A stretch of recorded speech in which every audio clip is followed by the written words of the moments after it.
Chapter 1. Want to achieve more? Change your mindset. Your power dwells deep within you. Far too many people create an idea, believe it's going to work, and then they hit a roadblock. This could be something small and usually relatively insignificant, and then from there, they forget, they give up. If this is something you've done in the past, don't feel downcast. You're among the majority. What matters is that you change the way you do things from this point onwards. Develop a strong belief in your idea. When things become tough, don't stop. Don't give up. Think and Grow Rich was originally published almost 65 years ago and has been remastered for the current day. The ideas are the same, having made vast successes of people you may have heard of, including John D. Rockefeller, Theodore Roosevelt, Alexander Graham Bell, and Thomas Edison. It can do the same for you. You need to develop the mental tools and determination to avoid giving up when the going gets tough. It is all within your mind. Success comes to those who become success conscious. Failure comes to those who allow themselves to become failure conscious. Napoleon Hill. Chapter 2.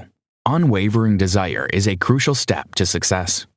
The first step toward developing the right mindset is to achieve the desire, not just any old willingness, but a desire which is solid and unwavering, no matter what comes your way. In the past, you probably gave up when things got a little tricky, but how do you know you weren't almost there? When you harness the power of steadfast desire, you can overcome any obstacle that comes your way. During the gold rush, a large family discovered a supply of gold, but they didn't have the machinery for mining it. They put together a plan to obtain the machinery and began to dig. They realized they had one of Colorado's best mines, and everything was fantastic for a short period. Then, out of nowhere, they couldn't find the gold. It had dried up, disappeared. They gave up and sold the machinery, cutting their losses. What they didn't realize was that if they had continued to dig for just 3 more feet, they would have found the gold, affected by a simple fault line. Another family did indeed find that gold and obtain the riches the original family would have had if they hadn't given up. This is an all too familiar situation, but by turning your mindset on its head and developing an unwavering desire to achieve your goal, you are far less likely to give up. Edwin C. Barnes is an excellent example of this. He had a burning desire to work with Thomas Edison. He didn't stop until he made that desire a reality, working with the great man for more than 30 years. So, how do you develop an unwavering desire? You control your thoughts. You tell yourself what you want. The more specific, the better. And you create a definite plan to get it. You write all this down and you read it aloud to yourself 2 times every day. Within a short amount of time, your desire will grow to levels that cannot be beaten down with small roadblocks. Did you know? The human brain is capable of far more than we know. Scientists are still trying to work it all out, but the striatum and the orbitofrontal cortex are thought to be associated with motivation. Chapter 3. Faith cannot be seen, but it is a powerful part of our lives. Many people struggle with faith. This is probably because you can't actually see faith. There's nothing visible or tangible. It is a feeling and a sense of comfort. However, faith can be controlled and created by something called autosuggestion. This means that you can make a powerful sense of faith by telling yourself what you want to believe. Using visualization and affirmations sends solid instructions to your subconscious. From there, create a plan and work through it diligently. Faith and desire will help you to work through any potential issues you encounter. People who first come into contact with a particular criminal activity, example, theft or drugs, hate it at first. But when they're around it for an extended period, they grow used to it. If that person is around that crime for a long enough time, they will become influenced by it. All of this is down to repetition seeping into the subconscious mind. You are effectively training your mind. To have more faith, you need to use autosuggestion, and that involves talking to yourself firmly daily. You need to tell yourself what you want and demand persistence and action from yourself. You need to say to yourself you're going to develop confidence and that you aren't going to stop trying until you get what you want. This is your manifesto, something you sign verbally. Throughout this, you also realize that you cannot succeed if your actions affect others detrimentally. Give yourself demands. Tell yourself that you're going to be confident in your idea and you're not going to stop when things get tough. This is your verbal manifesto, a promise to yourself of what you're going to do to get to where you need to be. In addition to this unwritten manifesto, you should visualize already achieving what you want. How does it feel? How does it look? All of this will help to influence your subconscious and therefore develop that invisible faith. Chapter 4. Don't generalize. Make your knowledge specialized to be one step ahead of the game. We falsely think that knowledge is power, but what use is it to clog up your brain with all manner of random pieces of information that will never be useful to you in your life? Indeed, it's better to aim towards specializing your knowledge, focusing on the areas that will come in useful and which are going to inform your future actions and plans. There are two types of knowledge, and both are powerful. One is general and one is specialized. Specialized knowledge will help you take giant leaps forward in your particular niche. Read into your particular industry or area of interest and learn more. Ask questions and seek answers. The more specialized you can be, the more you'll succeed. Knowledge itself doesn't bring you riches. It simply influences your plan and therefore your actions. Henry Ford pointed out this idea very clearly. He was asked about his general knowledge or lack thereof. He questioned why he would bother cluttering up his brain with general knowledge when he had people around him who could tell him whatever he needed to know. Ford might not have been the most formally educated person globally, but he made sure that his knowledge was specialized in his niche and made firm decisions based upon it. Did you know? The right side of your brain is believed to be responsible for creative thoughts. Chapter 5. If you can imagine anything, you can achieve it. It's all in your mind.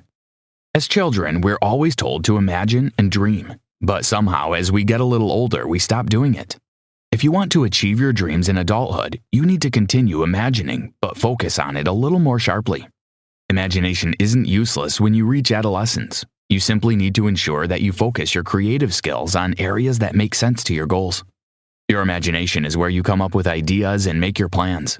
There's a saying that you can create anything which the human mind can picture or imagine. This is proven when you think about the giant leaps forward we've made in technology. Who would have dreamed that we would be able to speak to people on the other side of the world simply by using a computer? Who would have dreamed we would regularly be sending people into outer space? These were all ideas created in someone's imagination. There are two types of imagination. Synthetic imagination allows you to reaffirm existing knowledge, and creative imagination allows you to dream up new ideas and plans. It's essential to use the right one. Synthetic imagination isn't really about coming up with anything new. It is simply about rehashing the things you already know. On the other hand, creative imagination is potent, and it is where the brain communicates with something called infinite intelligence. Infinite intelligence allows you to focus on your end plan, taking you where you want to go. Through this, you experience those hunches or flashes of ideas that don't seem to have much sense or reason. If you put those ideas and hunches into a plan, this plan needs to be definite and organized. The more solid and organized you are, the more likely your goal is to succeed. However, you cannot do this alone, and you need to create a team of people with whom you can bounce ideas off, gain advice and a new perspective. Napoleon Hill calls these your mastermind alliance. You need to choose these people carefully while ensuring harmony and fairness amongst all of you, meeting up regularly to move forward with your plan. Did you know? Thomas Edison failed around 10,000 times before he came up with the famous light bulb invention. Chapter 6. Be a leader and make a firm plan in order to move forward. When you begin to turn your ideas and hunches into a plan, this plan needs to be definite and organized. The more solid and organized you are, the more likely your goal is to succeed. However, you cannot do this alone, and you need to create a team of people with whom you can bounce ideas off, gain advice and a new perspective. Napoleon Hill calls these your mastermind alliance. You need to choose these people carefully while ensuring harmony and fairness amongst all of you, meeting up regularly to move forward with your plan. Every adversity, every failure, every heartbreak carries with it the seed of an equal or greater benefit. Napoleon Hill. The point is that you should expect to fail a few times because it is simply a part of life. Even the most organized plans will hit roadblocks, but you merely rebuild it and try once more. Your mastermind alliance will help you with this. Of course, you need to be a leader amongst your alliance and develop the right leadership skills. These include total courage, the ability to control yourself and your actions, a sense of justice, keen decision-making skills, the ability to make definite plans, always going above and beyond, a pleasant, easygoing, and understanding personality, responsible, someone who will accept responsibility when required, being able to cooperate and work well with others. A high-quality leader doesn't pretend to know it all. They appreciate that further learning and development is always needed. Do a self-analysis of your leadership skills, and don't be afraid to ask yourself hard questions. By becoming a firm leader, you will make robust plans that can weather storms, perhaps through a bit of rebuilding along the way. If things fall by the wayside once, simply pick yourself up and carry on. Chapter 7. Avoid procrastination to make progress in whatever you're trying to achieve. The most successful people on the planet can make quick and firm decisions without allowing procrastination to affect their choices. Henry Ford was renowned for his ability to make fast decisions, but if changes needed to be made, he was slow to check every avenue beforehand. This is true of some of the most successful people who have ever walked on this planet. Make sure and fast decisions, but reevaluate slowly. Caring too much about what other people think or listening to opinions is simply going to slow you down. If you care too much about other people's views, you're not going to be able to create that desire or faith because you're too concerned about others. It would help if you only cared about your thoughts and the views of those within your mastermind alliance. For this reason, be very selective with whom you let into your group. Friends and family might mean well, but it rarely works. Focus on the opinions of those who matter and avoid listening to what everyone thinks all the time. Being definite and firm in your decisions, however, takes a lot of courage in many cases. Napoleon Hill brings to mind the 56 men who put their signature on the Declaration of Independence. They put their lives on the line, definite in their choice. While your decision might not be quite so dramatic, it needs to be equally solid and firm. By now, you already know about possible roadblocks and the importance of not giving up. This has helped a tremendous amount by persistence. This is actual power and will help to turn your unwavering desire into cash. Persistence can be described as willpower, but when you add this to desire, it's a combination that little can get in the way of success. Persistence might mean you have to move slowly, baby steps even, but if you're moving, it's progress.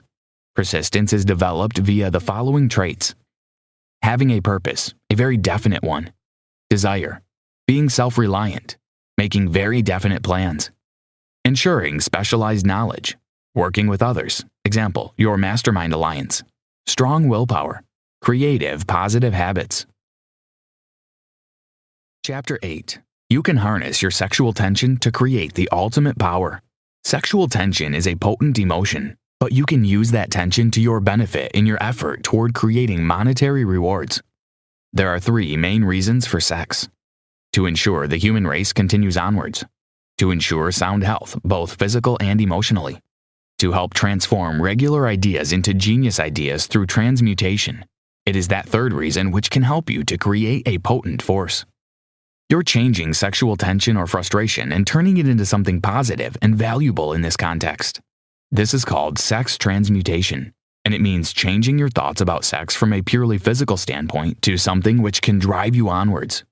When you add romance and love into the mix, you're getting a very strong and powerful driver, which has been enough to ensure success in many cases throughout history. Sexual tension is an extremely powerful thing, and when harnessed towards the things you're trying to achieve, could be the difference between success and failure. Sex transmutation means redirecting the mind from physical thoughts to creative efforts. Using sex transmutation doesn't mean you need to become celibate. It simply means that you need to look at sexual tension differently. It is about using that tension positively and constructively and giving it a creative outlet, which you can use to channel your willpower, persistence, imagination, and courage. Research in the past has shown that those individuals who went on to achieve great things were often highly sexual, and they learned how to use sex transmutation to their benefit. Chapter 9. The Power of the Brain and the Subconscious Mind. The brain and the subconscious mind can be affected by autosuggestion, something we talked about a little earlier. Your subconscious mind in particular is very vulnerable to the things you tell yourself and repeat, so it makes sense to use this to your advantage. Your subconscious never stops. It is working while you are awake and sleeping. You cannot control your subconscious 100%, but you can primarily, especially by your emotions. The subconscious mind is far more affected by emotions than the regular brain, which is more about logical thought and reason. If you feel emotions toward something, you're more likely to attempt to get it or fix it. Having a plan keeps you on track. Your emotions can rise at any time and knock you off track. Be as detailed as possible and know what you're aiming towards. There are 7 positive emotions: desire, faith, love, sex, enthusiasm, romance, and hope.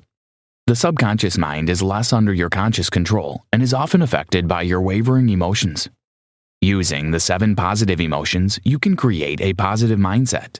It is possible to be both positive and negative simultaneously. One has to override the other. By kicking out the negative emotions, fear, jealousy, hatred, revenge, greed, anger, and superstition, you can create a more positive subconscious mind, which will be of far greater use. This is called the law of habit. This law allows you to become a more positive person by focusing on the 7 positive emotions. Mastery of the law of success philosophy is the equivalent of an insurance policy against failure. Samuel Gompers. Giving into fear is one of the primary reasons why people fail. The most common fears are poverty, criticism, ill health, loss of someone you love, old age, death. These also create a cycle, with one leading to another. Fear isn't real, yet it is something that can quickly derail your plans. Indecision causes you to overthink, usually into aspects of anxiety with no solid foundation. To help protect yourself against fear and other negative factors, you need to develop willpower and always use it to build up a wall. This wall will keep out negativity and help you focus on your mind and a positive mindset. It's also important to surround yourself with positive and helpful people, not those who are negative. A negative person can easily transmit their negativity and doubt onto you without even trying. Conclusion. By becoming a stronger, more decisive person, you'll change your mindset about success.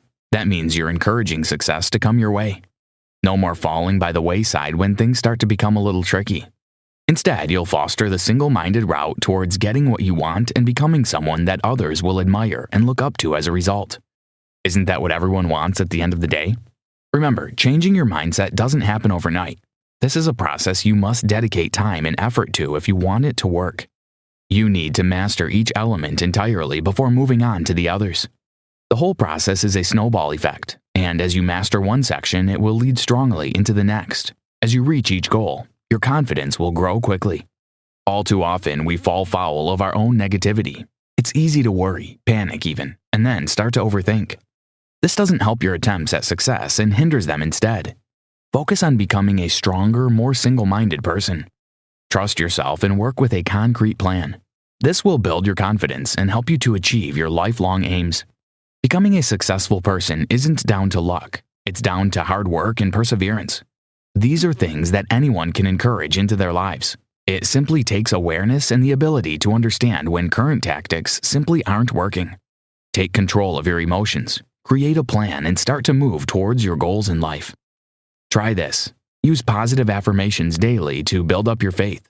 Identify the people you want by your side throughout your journey. Example, your mastermind alliance. Consider attending a meetup of like-minded people. This will help you overcome your fear of interacting with new people and build up connections.